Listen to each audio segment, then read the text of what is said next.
নমস্কাৰ মৰমৰ ছাত্ৰ ছাত্ৰীসকল যোৱা কালাংখত আমি মধনিয়া ড যোগ পাঠটো আলোচনা কৰিলো আজি আমি দন্তিয়া ড যোগ পাঠটো আলোচনা কৰিম তোমালোকে চাই যাবা দন্তিয়া ড যোগ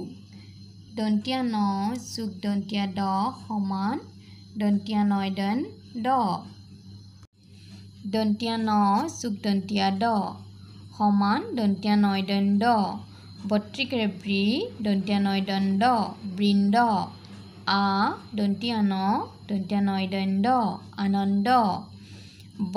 যোগ দন্তিয়া ড সমান বৈদব্য অ বৈদব্য অব্দ তালবিয়াখ দন্তিয়া ততাকাৰে টা বৈদব্য তাত দীৰ্ঘৰিকাৰ শতাব্দী এতিয়া তোমালোকে তলৰ শব্দকেইটা চাই যোৱা বৰ্গীয়া জ বৈদব্য জব্দ ক্ষত্ৰকাৰে খ্ৰ তাত দীৰ্ঘৰিকাৰ মধুনীয়া হত্যস্ত তাৰাকাৰ বৈদব্য খ্ৰীষ্টাব্দ ভট আকাৰে ভা দন্তিয়া হয় কস্ক ৰতাকাৰে ৰা বৈদব্য ভাস্কৰাব্দ ম দন্তিয়া নয় দণ্ড মন্দ দন্তিয়া সদহচকাৰে সু দন্তিয়া নয় দণ্ড ৰ সুন্দৰ হৰ্ষৌ মত আকাৰে মা দন্তিয়া নয় দণ্ড উমানন্দ দ্বিতীয় ছ দন্তিয়া নয় দণ্ড ছন্দ দন্তিয়া নয় দণ্ড দন্তিয়া নন্দন ম দন্তিয়া নয় দণ্ড তাদাকাৰ কধস্তৰিকাৰে কি দন্তিয়া নদীঘৰিকাৰে নি মন্দাকিনী শব্দকেইটা চাই যাবা বৃন্দ আনন্দ অব্দ শতাব্দী জব্দ খ্ৰীষ্টাব্দ ভাস্কৰাব্দ মন্দ সুন্দৰ উমানন্দ ছন্দ নন্দন মন্দাকিনী এতিয়া তোমালোকে দুটামান শব্দৰ অৰ্থ চাই যোৱা বৃন্দ হ'ল বহুত বা বেছি বুজাবৰ বাবে ব্যৱহাৰ হয় আনন্দ হ'ল স্ফূৰ্তি অব্দ হ'ল পৃথিৱীয়ে সূৰ্যৰ চাৰিওফালে এবাৰ প্ৰদক্ষিণ কৰিবলৈ লগা সময় সেই সময়খিনিক কি বুলি কয় অব্দ বুলি কয় তাৰপিছত চোৱা জব্দ কোনো বস্তু দুৰ্যবচ লৈ যোৱা কাৰ্য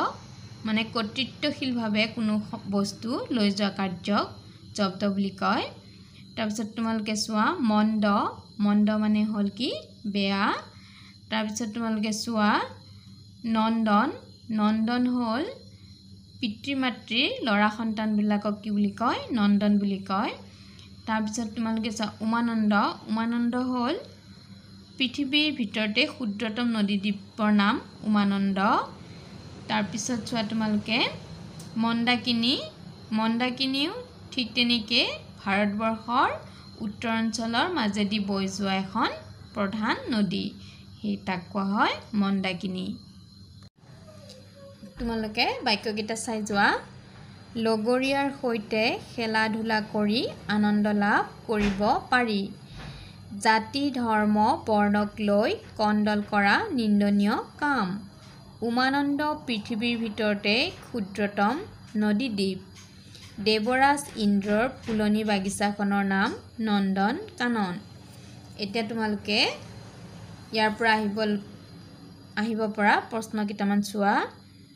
লগৰীয়াৰ সৈতে খেলা ধূলা কৰি দেশ লাভ কৰিব পাৰি দেশৰ ঠাইত কি লিখিব লাগিব আনন্দ লাভ কৰিব পাৰি তাৰপিছত জাতি ধৰ্ম বৰ্ণক লৈ দেশ কৰা নিন্দনীয় কাম জাতি ধৰ্ম বৰ্ণক লৈ কণ্ডল কৰা নিন্দনীয় কাম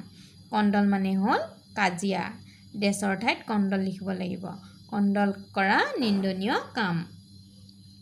উমানন্দ পৃথিৱীৰ ভিতৰতে ক্ষুদ্ৰতম নদীদ্বীপ প্ৰশ্ন আহিব পাৰে পৃথিৱীৰ ভিতৰত ক্ষুদ্ৰতম নদীদ্বীপটোৰ নাম কি আমি লিখিব লাগিব উমানন্দ পৃথিৱীৰ ভিতৰতে ক্ষুদ্ৰতম নদীদ্বীপ ক্ষুদ্ৰতম হ'ল অতি সৰু নদীদ্বীপটোৰ নাম হ'ল উমানন্দ পৃথিৱীৰ ভিতৰত মনত ৰাখিবা তাৰপিছত চোৱা দেৱৰাজ ইন্দ্ৰৰ ফুলনি বাগিচাখনৰ নাম নন্দন কানন প্ৰশ্ন আহিব পাৰে দেৱৰাজ ইন্দ্ৰৰ ফুলনি বাগিচাখনৰ নাম কি আমি লিখিব লাগিব দেৱৰাজ ইন্দ্ৰৰ ফুলনি বাগিচাখনৰ নাম নন্দন কানন। এতিয়া শেষৰ বাক্যটো চোৱা, লোকক নিন্দা নকৰিবা। নিন্দা মানে তোমালোকে জানানে? নিন্দা মানে হ'ল ঠাট্টা। বেলেগক কি কৰিব দিয়া নাই? ঠাট্টা কৰিব দিয়া নাই। তোমালোকৰ ইয়াৰ প্ৰশ্ন আহিব পাৰে, লোকক ডেছ নকৰিবা। তেতিয়া ডেছৰ ঠাইত কি লিখিব লাগিব? নিন্দা। লোকক নিন্দা নকৰিবা। ছাত্ৰ ছাত্ৰীসকল, আজি পাঠটো ইমানতে সমাপ্ত কৰিছোঁ। নমস্কাৰ।